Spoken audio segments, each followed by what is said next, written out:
pois eu sei que o meu Redentor vive e, por fim, se levantará sobre a terra.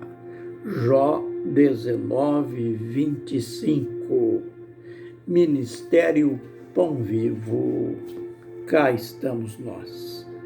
Como acontece diariamente, mais lições, mais um tempinho de aprendizado no livro de Deus.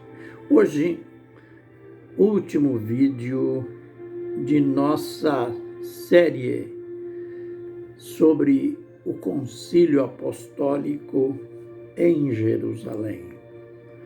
A partir de amanhã, a gente volta para a fase escatológica da profecia que nós estamos estudando, Joel 2, 28 a 31. Foi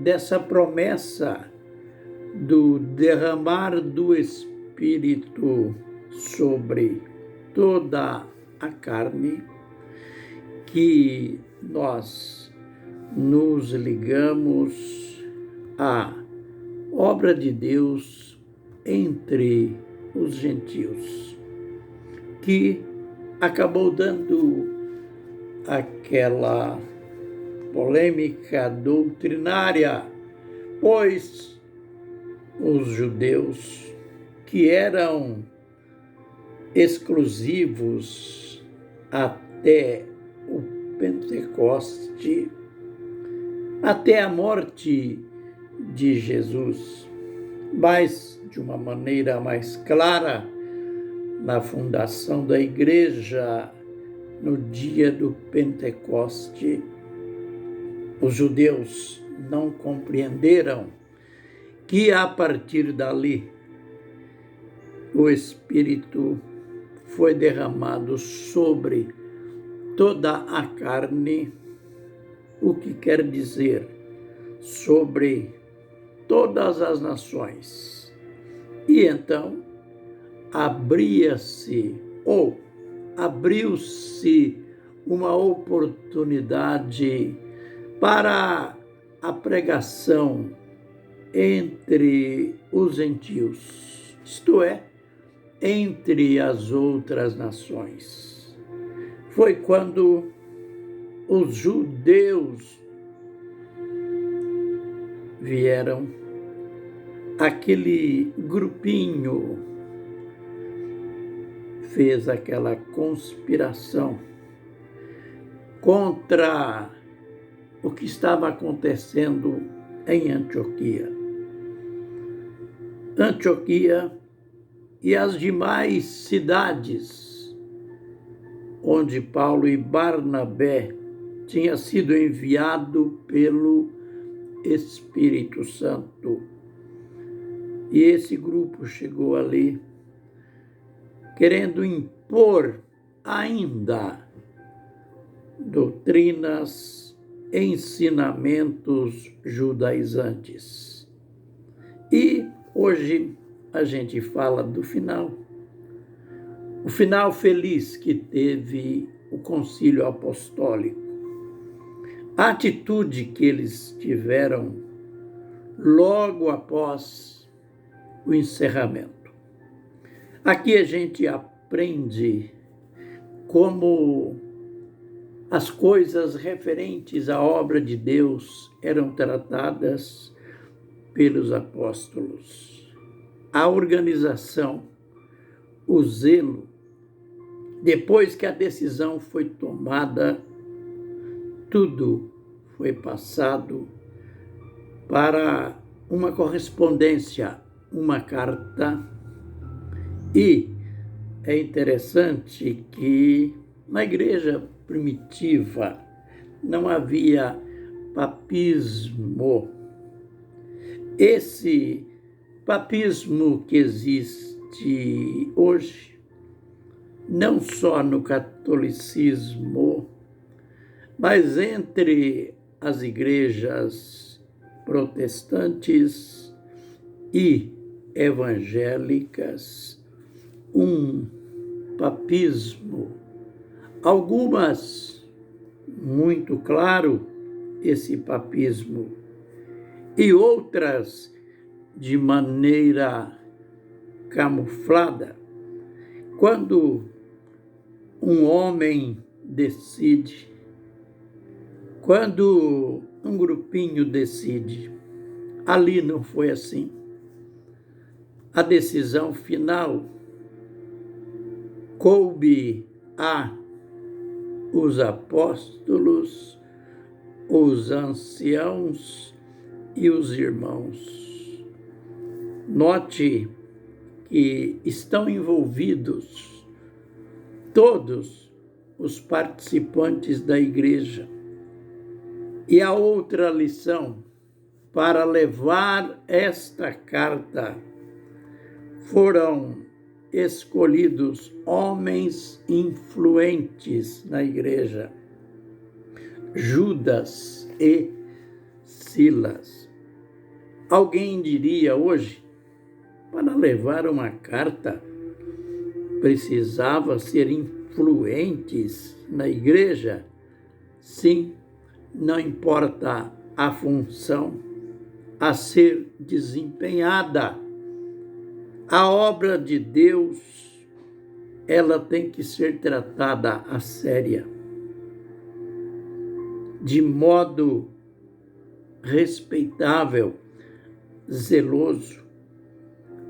Hoje se sabe, se percebe até aquele lado empreguismo na igreja.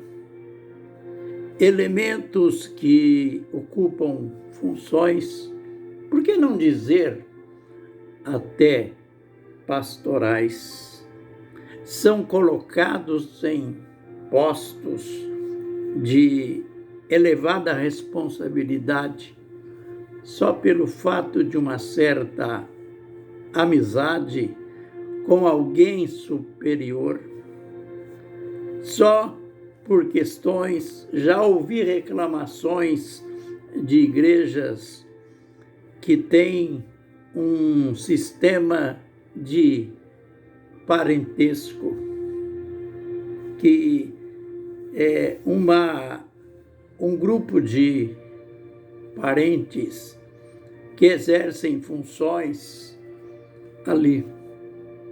Tudo errado, tudo fora dos propósitos de Deus. Aqui em Jerusalém, para levar aquela correspondência, foram escolhidos Judas e Silas, homens influentes. E o mais importante foi como a carta se inicia, pois o Espírito Santo e nós, aqui, a primazia, Deus em primeiro lugar.